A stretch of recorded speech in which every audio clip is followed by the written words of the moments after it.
14 miles west in Bradford, Officer Mick Roth is back out on the road, and he's now teamed up with PC Ross Masters. Who's in that? What's spare on? You get to know how each other works, and in Mick's case, you know that if he starts looking at something, it's worth attention. Back office 36, can you check us one niche? So, you know, it could just be an eye glance at a vehicle, and you know that he's interested in that vehicle, and you know, then it snowballs from there. It goes from there, basically. It's a lad in passenger seat. Yeah, that's good. Just drop him behind him, mate, if you can. What's he doing, this lad? It's amazing what you can tell when you get into it and you've done it for a few years, what you can tell from how a car looks. It was a very, very new car, but it had a wheel trim missing, it was dirty, it had some scrapes on it. And straight away you start to think, well, if I'd paid that amount of money for a brand new Golf like that, I certainly wouldn't have it scraped, nor would it be dirty, and I'm sure all the wheel trims would be there. CNC showing a black ball, so missed from Shipley. The car is registered to a woman, but 2 young men are in it, which raises Ross and Mick's suspicions. Yeah, we'll have him, mate.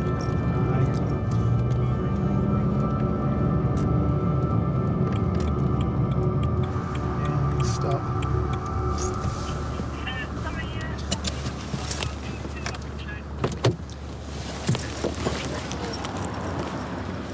Turn the engine off, pal. Your car, mate? Well, it's not exactly my car, but it's... Whose car is it? the woman who I'm going to see. It's whose? And whose cars is it then? My auntie, well, the best mate's mum. You're allowed to drive it now? Yeah. Keep your hands out of your pockets, pal. Put your phone down, mate. Fully insured. Fully insured on it? Yeah. How come you're insured on your auntie's... Because I'm the named driver. I look after her on a carer. Oh, do you? All right, enough. It's seen a bit of action, this motor, mate, hasn't it? It's all a bit banged up, isn't it? Tell me For a about 61 it. plate, like. No, tell me about it. Have you been in bother with police before, mate? What for? A few years ago, just You, pal? driving offences also. Never. Just put interior light on for us, lads. There's a funny smell coming from in here. Cannabis-y kind of smell. You sure? Yeah. All right. We'll just check you through, mate, and as long as you're all right, you're on your way, lads, honestly. Mick's speaking with the 2 lads, and I'm looking at the passenger, and he's nervous, and he's twitching. He's constantly sort of he's looking straight ahead. He was almost shaking, and at that point you think something's not right. Look a bit nervous, pal. Have you got what you shouldn't have, lads? No. The worst thing about our job is, and potentially the best thing, is you get to spot a liar straight away. And as soon as you spot a liar, you think there's more to it. Ross radios the control room to check up on the 2 men. The passenger has no record, but the driver is well known to the police. Possession of Class A, got violence markers for assaulting a police officer in 2007. That is everything you don't want to hear when you're talking to somebody.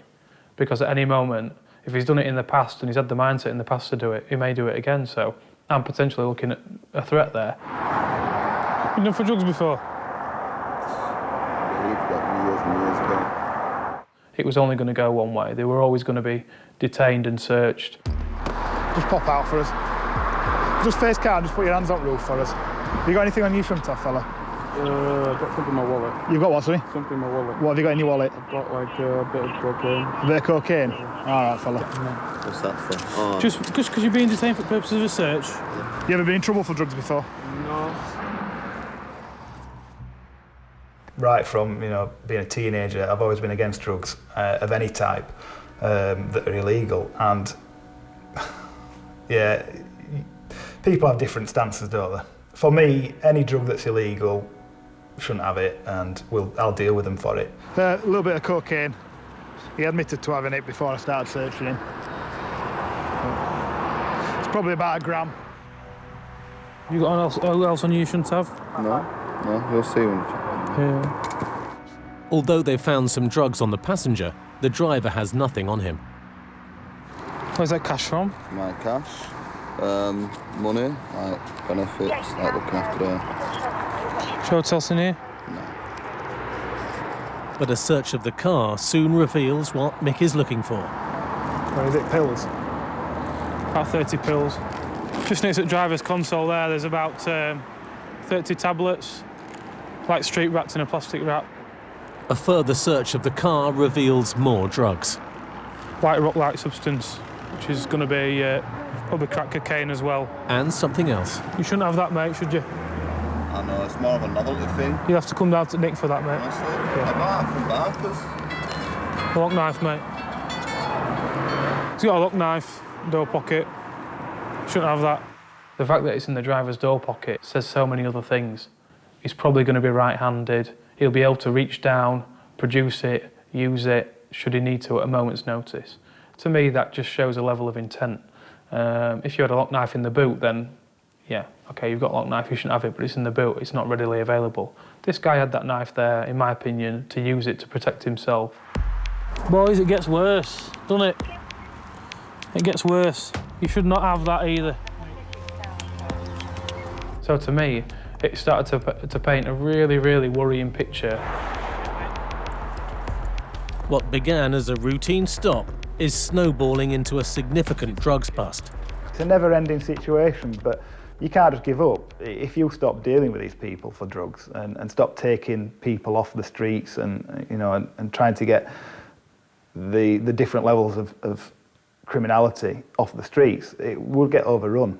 You know, you can't not stop doing it. What's all this, mate? My mate's garden. It's from your mate's garden? always get round it boot. From his mate's cannabis garden. No. Boys, at this moment in time, you're both under arrest on possession with intent to supply controlled drugs. All right.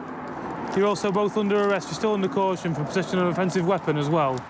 They'll both be taken out at police station and booked in, but primarily now we need to get some searches done.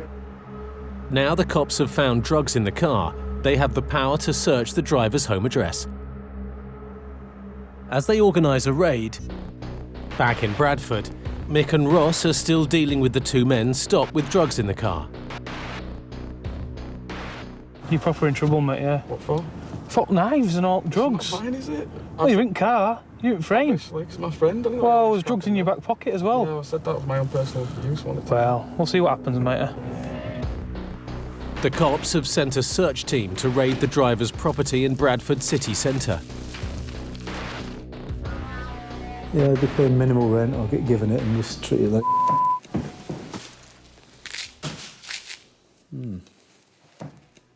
Quickly melts frost, snow and ice. That's what this is, from same your stuff. steps, paths and driveways. It's often mixed with cocaine to bulk out supplies and increase profits. He's got a mortar and pestle here, so he's obviously got this other agent, a doorstep defroster, and he's bashing that up and mixing it with something else and passing that off. That's all we can surmise at this stage. But then they find the something else stuffed down the back of a sofa. So I bet that's coke, and then he's bashing it in with that. It's a fair bit of coke if it is. In the bedroom, there are more drugs. I mean, he's set of digital scales and what just may well be cocaine on the top of it there. There's a little knife there, so he's possibly been cutting that up and weighing it prior to bagging and selling. Unfortunately, drugs are everywhere. I'm sure there's not one place in the UK where you can go that if you needed a illegal drug, you could make a phone call and it'd be with you in 10 minutes. That is the level of the trade that members of the public really are kind of blissfully unaware. And I'd seek to keep them that way almost, because I wouldn't like to know the real horror and the real scale of the level of drugs in our society, because it is huge. They also find equipment which can be used to grow cannabis. Growing compound there, growing bins. And you've got your large fan units here. Quite a few quid's worth, that's for sure. These are your growing tents, silver foil. Just ready to set up. It's quite a lot there, so it might have been quite a sizable one. That's a heavy duty boy, is that? But it's all here, ready and waiting to go somewhere. With the evidence mounting up, the slow process of logging it begins. So what's going to be your first exhibit from here? Right, Cannabis. growth preparation equipment. TWG one. Yeah, I think that's the best way. PC Gillen updates the rest of the team on the progress of their search. We've found everything with regards to a cannabis farm, so we want to just take it and dispose of it somehow. Numerous phones are also seized. They'll be checked for evidence of customer telephone numbers and incriminating texts. Along with the phones, a carload of evidence is bagged and the driver's drugs operation is shut down. Out of the corner of your eye, you spot something, which leads you to a car, which ultimately leads you to these two people. And at this point, you can then deal with them positively. You can bring them to justice. You can take them out of the equation. They can be dealt with by the courts. The scale of the find means that Mick will be doing paperwork for the rest of his shift. People will say it's a recreational drug. I've seen how that goes, and it's not pretty, and it ain't nice. And for me, everyone who I stop and deal with for drug supply should be given hefty prison sentences, should be given something, some kind of incentive not to continue doing what they're doing, because ultimately they do destroy people's lives. The driver of the black Volkswagen Golf stopped in Bradford by PC's Mick Roth and Ross Masters pleaded guilty to possession of Class A drugs with intent to supply and possession of an offensive weapon. He received a 33-month prison sentence. The drugs found at the house were confirmed as cocaine and valued at over £5,500. The passenger was not dealing but pleaded guilty to possession of cocaine and was fined £250. It's motorway cops PC Andy Barron and PC Lindsay Pickles are coming to the end of their shift. I'm starving now.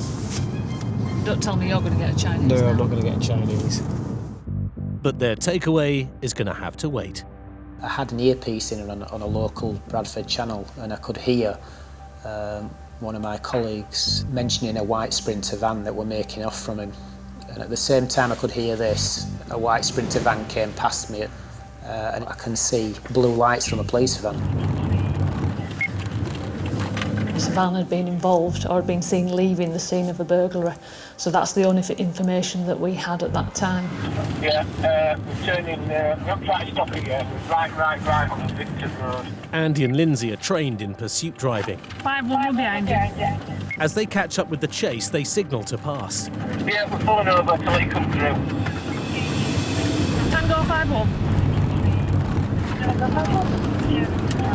5-1, we're going to Introx, it's got a vehicle making off. 5-1, we're currently on St Mary's Road towards Lum Lane. You get a rush of adrenaline and I recall everything, gripping the steering wheel and thinking, right, we're in for a roll here. Left onto Drummond Road. You never know what's going to happen, you never know what's around the corner, you never know how members of the public are going to react, so it's a dangerous situation. After chasing the van for 2 miles towards Bradford city centre, Andy spots a chance to try and identify the driver and gets alongside the speeding van. Yeah, we've got an Asian male driver, careful. There are many things that we have to consider in a split second. If that target vehicle crashes into a family and causes serious injuries, it's always in the back of our head, what if that were my family or my colleague's family? Left onto White's View. Andy and Lindsay call for backup. Where are you going towards? Right, we're currently on Walker Drive, going back towards general direction of Thornton Road. Lindsay's directions are crucial for the other units making their way to the chase. Speed is now 50 miles per hour. Stand by. The stakes are rising as the van heads back towards busy rush hour streets. It was tea time, people coming and going from work, there's children. It's a highly residential area, the roads were busy by the traffic lights, etc. So it's always something that we have to put first and foremost. So it's a Mercedes Sprinter. We're right, Wetler Lane again. But before they can bring the van to a halt, the game plan suddenly changes. Don't do that, no, don't do that. Where's it go? Oh. We're going to be aborted at this rate. What a silly thing to do. We will abort any pursuit if the risks that they're taking far outweigh the reasons that we need to stop them. It's just not worth ending up with a fatality. Ahead, another police car arrives and blocks the road, but the van driver is so desperate to get away, he's prepared to do anything. Oh, it's on footpath. We were concerned at that point, very concerned. Very fortunately, the van didn't hit anybody. It's always one of those things that is frustrating if we do lose them after a pursuit, but if it has to be aborted, it has to be aborted. We're now back onto Wetley Lane. We've got one front seat passenger that's on the phone and a driver. It's going to be a decamp, is this in a minute, I reckon. I don't think they're going to keep going for long. But then the van driver makes his first big mistake. We've gone left onto Glenholme Road and then left again. Oh, it's collided with a small wall, but it's continuing. It's going to decamp. It's lost its back wheel. It's lost its rear near side wheel. That's the riskiest point of losing somebody. As soon as they leave the vehicle and start running, that's when you may lose them. He's losing control as he's going round corners because he hasn't got the stability at the back end. As the damaged van speeds down a residential street, an unmarked car joins the chase. I'm going to... We're at Ashwell Road now, Ashwell Road. The van is going round in circles, and Andy gambles on taking a back road to try and cut it off. Careful. They're head-to-head with the van, but the driver spots a way out. Careful, Amber. There was a gap in the parked cars that presented itself to this driver. Let him get through. Oh, nail it. He's going to kill something, this idiot. Getting the 2.5-ton police car turned in the tight city back streets leaves Andy and Lindsay playing catch-up. With any location update, we're now Walker Drive. Decamps. Finally, a city centre patrol car has forced the driver to stop. On your feet, mate. On your feet. Nice and steady. Nice and steady, lad. On 3, 1, 2, 3. I'm going to put you in the span, all right? Two men are pulled from the van. Get up now. Yeah, you're under arrest for failing to stop for police, dangerous driving. Caution that you don't have to say anything. May harm your defence if you don't mention. When questioned, something which you later rely on in court. Have you anything on you at all that you shouldn't have? No, mate. Any weapons, anything sharp that could harm us? Nothing like that, right. PC Mark Claxton finally brought the van to a halt. It seemed a very desperate man to get away for some reason. If you look here, rubber gloves on the floor. When that's usually an indication that a vehicle's stolen. Damage to that's not gonna, but we'll see if we can get into the rear of the van and get out. Oh, wow. There you go. Okay. That'll be the smell. It is a mobile cannabis factory. That'll be the reason that they've gone to try and get away and why he's had rubber gloves on at the front. Lindsay and Andy, who've decided to stop this vehicle, and it's been brought to their attention, have just done an absolutely excellent job. During the chase, Andy suspected the van might be carrying cannabis. The stench coming from back at van, even in his car following it, were quite overwhelming. To get that haul is significant, really. It's an excellent result. Take that amount of cannabis off the street. And it's taken 2 major drug dealers off at road. So, yeah, we could do with identifying them as quickly as possible and finding out where they've been grown and see if there's any more and confiscating all the equipment. Now, Andy and Lindsay must try and piece together whether the cannabis was being moved from a safe house or if it was stolen. When you find something like that in the back of a van, it's not the end of the inquiry, it's just the beginning. 15 miles away, back in Bradford, the cannabis haul is stirring up a lot of interest. Andy wants it off the streets as soon as possible. We've got a big crowd in the middle of Girlington, so we need the cannabis in the van moving as soon as possible. You say it's full of cannabis. How full of cannabis is it? It's a Mercedes Sprinter long wheelbase, and the back of it is full of cannabis. So that's the sort of volume we're talking about. It's basically a cannabis factory on wheels and moving somewhere else. I would suggest it needs to go to Stony Wood and be photographed when it arrives. The cops now have information that earlier on the van was seen leaving a house only a few miles away. Seen being loaded up. Member of the public's running into us saying there's someone suspicious about it. It looks like they're taking a grow either to another house moving it or they're going to clean it up and sell it. Now the cops have a van loaded with cannabis and an address to raid. They race round to see what else they might find. There still could be more cannabis back at the house and possibly other people at the house. But they may be too late. The house is deserted. Officers find what's left of a 4-storey cannabis farm. Sergeant Adam Crisp is supervising the house search. When we've got to the address, we've realised that somebody's forced entry to the ground floor and then they've stolen cannabis. You can see the trail of cannabis leading to the exit of the door. The cops are sure that the plants in the van originally came from the house. They could have been the people that have set up this is cannabis factory, or they could have been tipped off that, the police are coming, or it could be a rival, drug dealers' cannabis factory that they are trying to rip off. A mile away, back at the van, Lindsay gets an update from Sergeant Adam Crisp. What they're saying is they need to, because obviously they've got the cannabis plants at the house and they've got these, they want to take a sample so that they can say that they're the same one. The cannabis seizure will lead to a major investigation. But for now, Andy and Lindsay's work is done. Has anyone checked tyres in this van? It's got a near side flat, I think. It's possibly under limit. It's certainly underinflated. Come on, we're on. Food. Andy and Lindsay can finally take a break. That was a nice little job, wasn't it?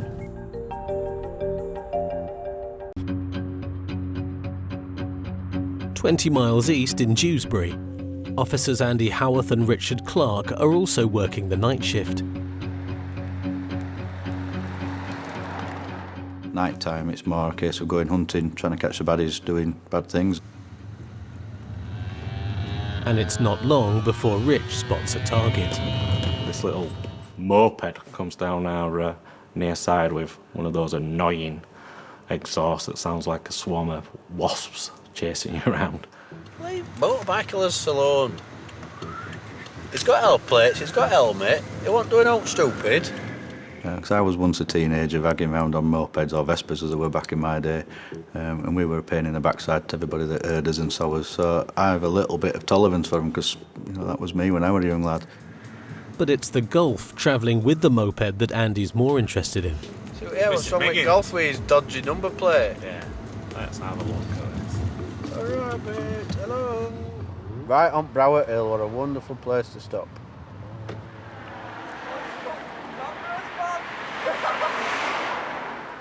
$2 price of one, are you stopping with him? No, we're going to his house. Beauty! Well, we wanted to chat with you as well, but we couldn't decide who to have a chat to, so we'll have a chat with both of you. Coming off road, mate, before you get squashed. But are you stopping us for a reason? Yes. Your number plate is illegal. It is readable. It's not the worst thing in the world ever. It's not all italics, so you can't read it. It should read MM51 space GGY. Yeah, as long as your car's all right, as long as you're all right, we'll deal with the matter by way of a vehicle defect form. First thing we need is a photograph of your plate.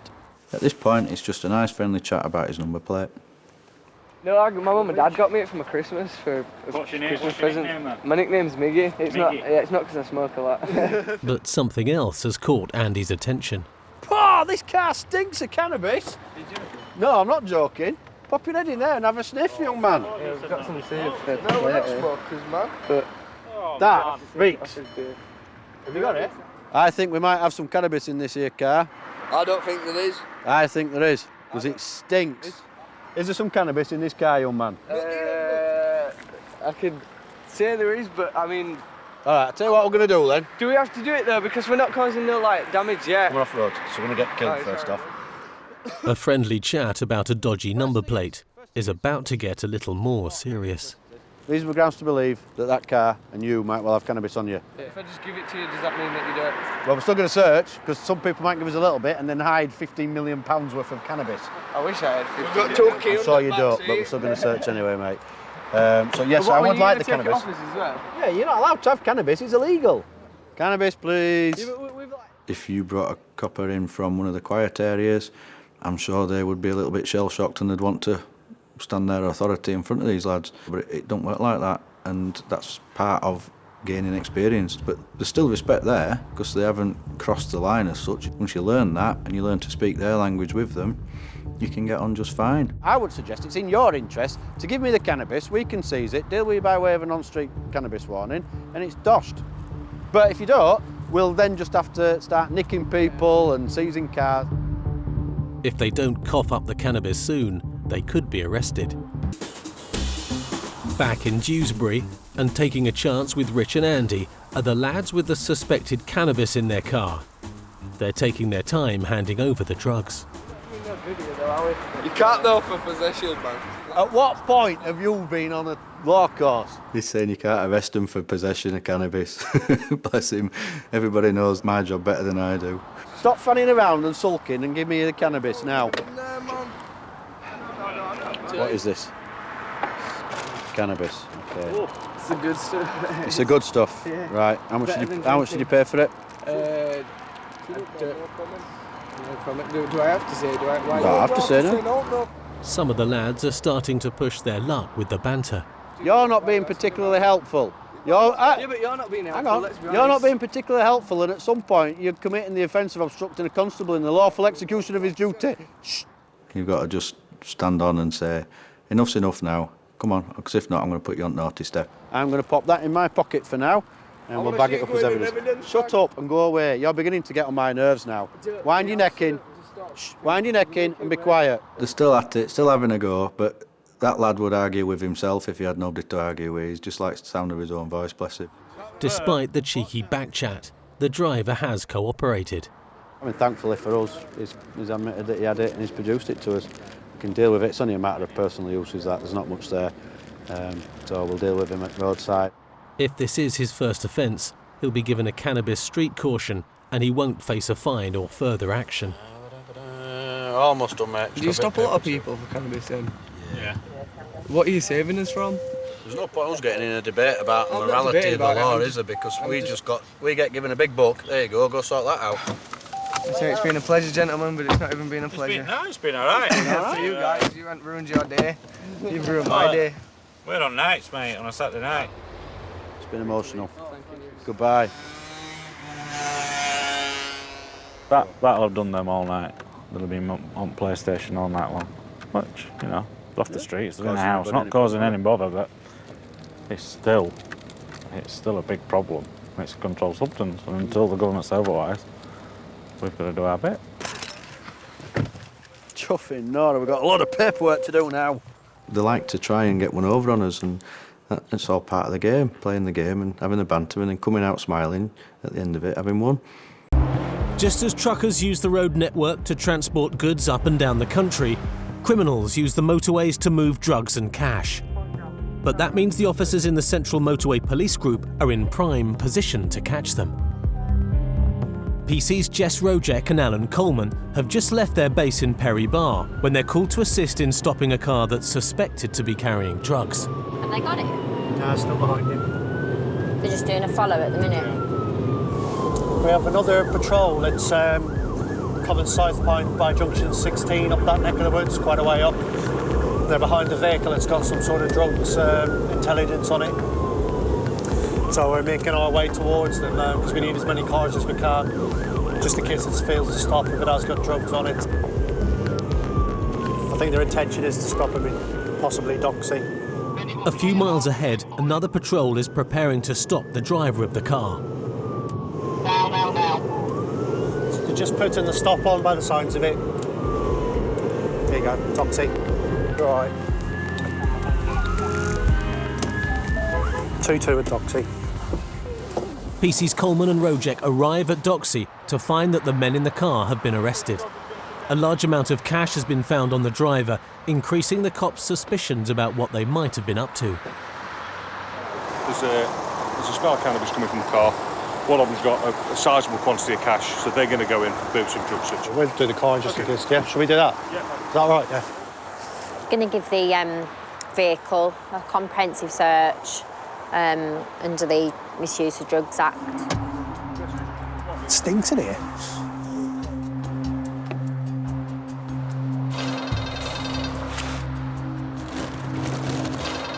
Phone's going as well all the time.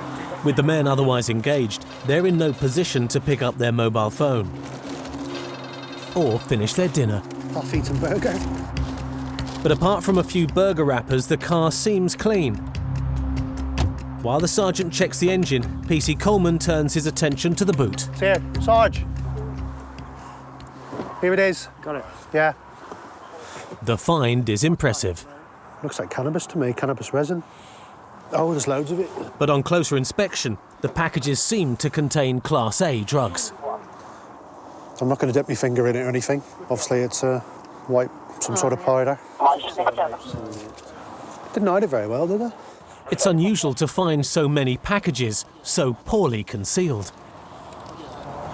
10 different packages of Class A powder. It's 10 kilograms worth. That's a lot of money. The cops suspect the packets contain heroin or cocaine, with a street value of hundreds of thousands of pounds. That's definitely a powder in there. We're used to dealing on a day-to-day basis with little bits of drugs here and there, but to find drugs on that scale, you know, we're starting to get people nearer the top end of it, which is really good. So we've spoilt their night anyway. Meanwhile, someone is still keen to contact the men who are in the car.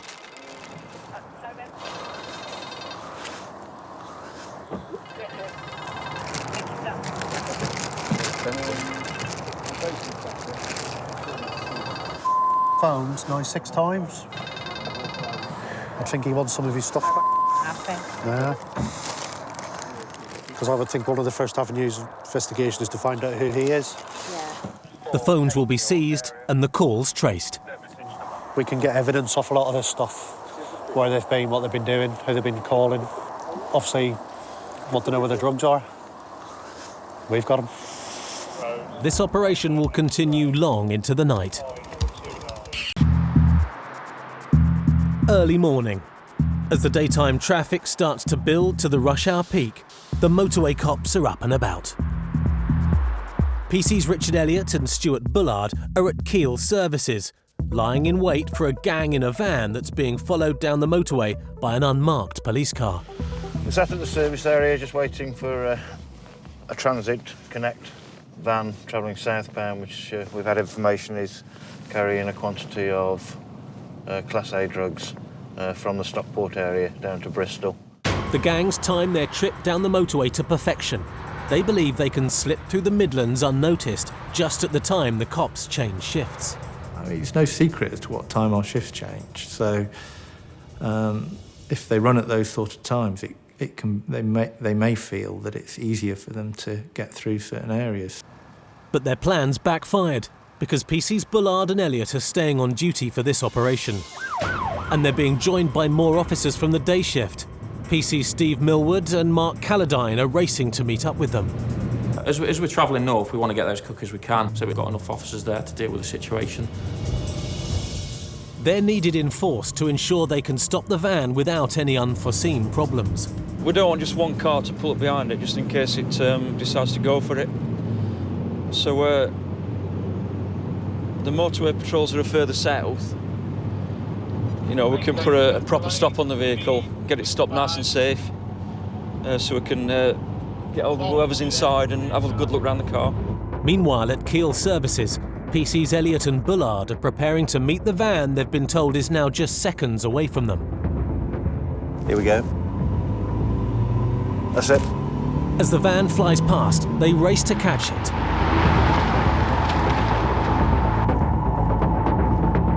Now they're on its tail, Elliott and Bullard need backup from the day shift cops, PC's Calladine and Millwood, who are just half a mile behind them.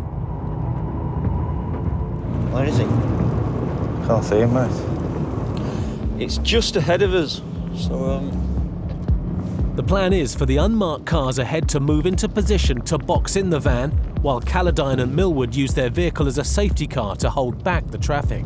Oscar Tango 1-1, we are approaching behind. If you need us as safety, we can do that. Yeah, we're stuffed at the minute, mate. Vehicle's out in 3, can't get past him with the plain car. You don't want to move. Plain car might have to do a near side on it if it comes to it. There's an unmarked police car just behind the van, and PC Elliott is eager for it to take decisive action. I'm looking ahead and thinking, right, there's a gap coming up. If you can't get down one side of him, go the other side. I know it's undertaking somebody, but, you know, we're the police. We've got to do it. Do him down the near side, Sheepy. Do him down the near side, Sheepy. Do him down the near side. Come on. Everybody does things differently. I get frustrated if things don't go the way I want them to. It's a tense situation for the cops. With every second they delay their stop, the men in the hire van have more chance of spotting them and making off. All 3 lanes are taken up. It's 70 mile an hour traffic. It's going to get crowded coming up the bank now. Unfortunately, at that time of the day, traffic has started to really pick up. You don't want to have to get other people involved in something if it starts to go wrong. With traffic conditions worsening and the van hogging lane 3, the cops will need to pick their moment carefully. For now, it's a waiting game. Back on the M6, just south of Kiel, the cops have finally found a clear patch of road to force the men in the hire van to stop. This is a good point here. There's opening up in the near side lane now. As the van changes lane, the cops seize their chance.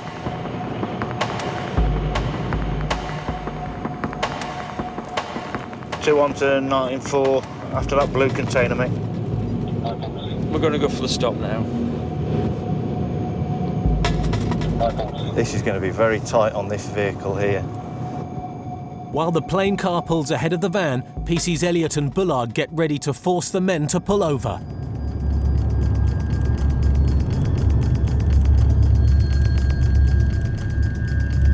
He's going for it. Oscar Tango, 2-1, vehicle failing to stop. Failed to stop, failed to stop.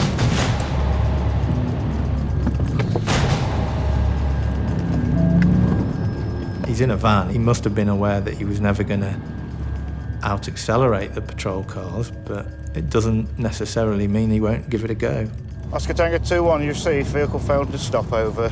While the van bobs and weaves to avoid the cops, 200 yards behind, PC's Millwood and Caledine are witnessing the chase as it unfolds. We could see it in the distance, we could see the police car illuminate the lights, and then you could quickly tell that it wasn't going to stop at that point, and then when you hear it cross the radio as well, you know you've got to get up with them as quick as you can. Vehicle lane 2, 90 miles per hour. We have one police vehicle ahead of it, ourselves to the rear. As the unmarked car again pulls ahead of the van, PC's Millwood and Caledine join the pursuit, leaving another patrol to hold back the traffic. These people want to get away with it. They've got something in the car. They don't want to be stopped. We want to stop them, to contain them, and to contain the evidence before they can get rid of it. With the cops closing in, the men in the van are running out of options. Oh, it's out. It's out, yeah. 238/3, bag on the hard shoulder stroke verge. 238/3. Something has been thrown out of the window. It may be drugs. The cops will check it out later. But for now, their focus is on stopping the van. Get alongside him, mate. Get alongside now. Get in front of him, Sheepy. Two back on.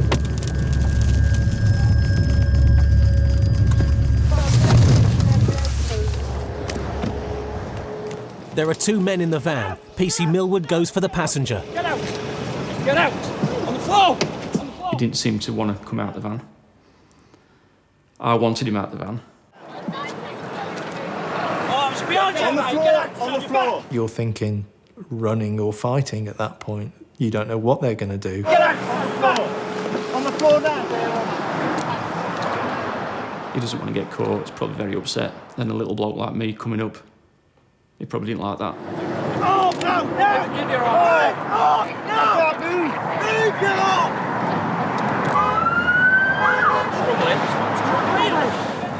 The 2 men are cuffed and led away, but the passenger still has some fight left in him. Don't worry about it. How can I stop? How can I stop? How can I stop? I won't shush. Shush. I won't shush. Shush. It was first thing in the morning. He probably thought he was heading somewhere to do a drugs deal. The way that he was stopped by the police, it was the end of his day, really. He knew he was going to be in custody for a while. Yeah, he's detained at the moment. We're going to arrest him in a moment and do the honours in the car because it was a bit busy at the side of the road. The intention is obviously get him detained, handcuffed, preserve evidence, and we'll have speech with him now. Now he's calmed down in the car a little bit. Hey? Oh, wrong, you Who the are you? With you. Sure. Absolutely knobs. He took a dislike to me. I don't know why. You are, mate. You're a knob. You know, what are you pushing on your shoulder for? What are you trying to think you're hard? Why are you pushing on my Putting your seatbelt on. It happens, you get mouthed off at, you get sworn at, people try and bring you down. But we're better than them.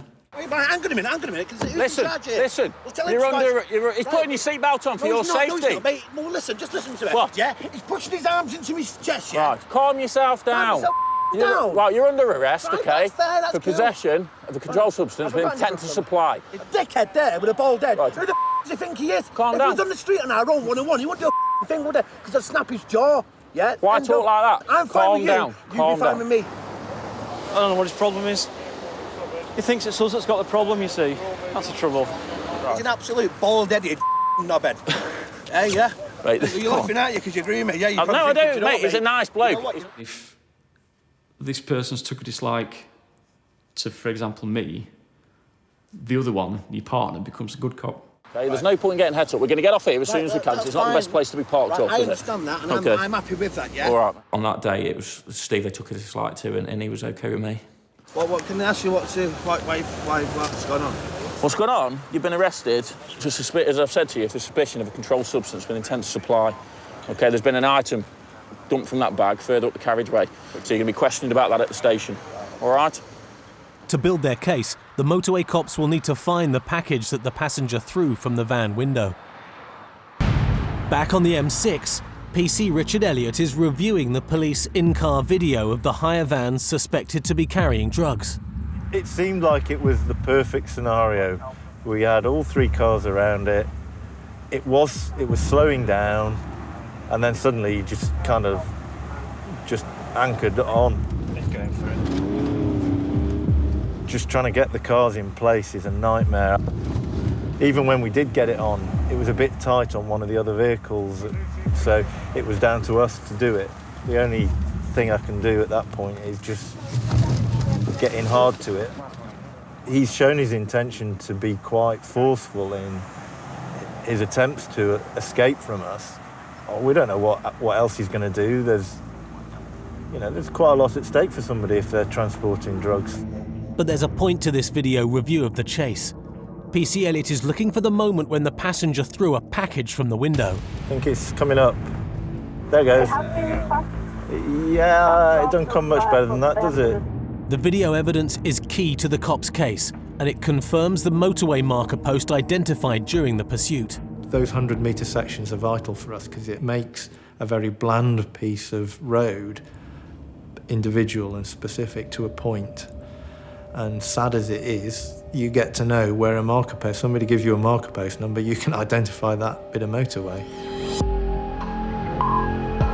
A few miles back down the M6, PC Billy Cotton is searching for the package. He knows it must be close by. You do get to know your patch, and you know the geographical little bits and pieces, the hills, the woods, the marker posts. So we could pinpoint exactly where the drugs have been thrown out the van. Just as help arrives, PC Cotton finds a plastic bag that looks out of place. There was no disguising this little bundle of drugs, which had been wrapped up very meticulously, and it stood out from all of the McDonald's wrappers.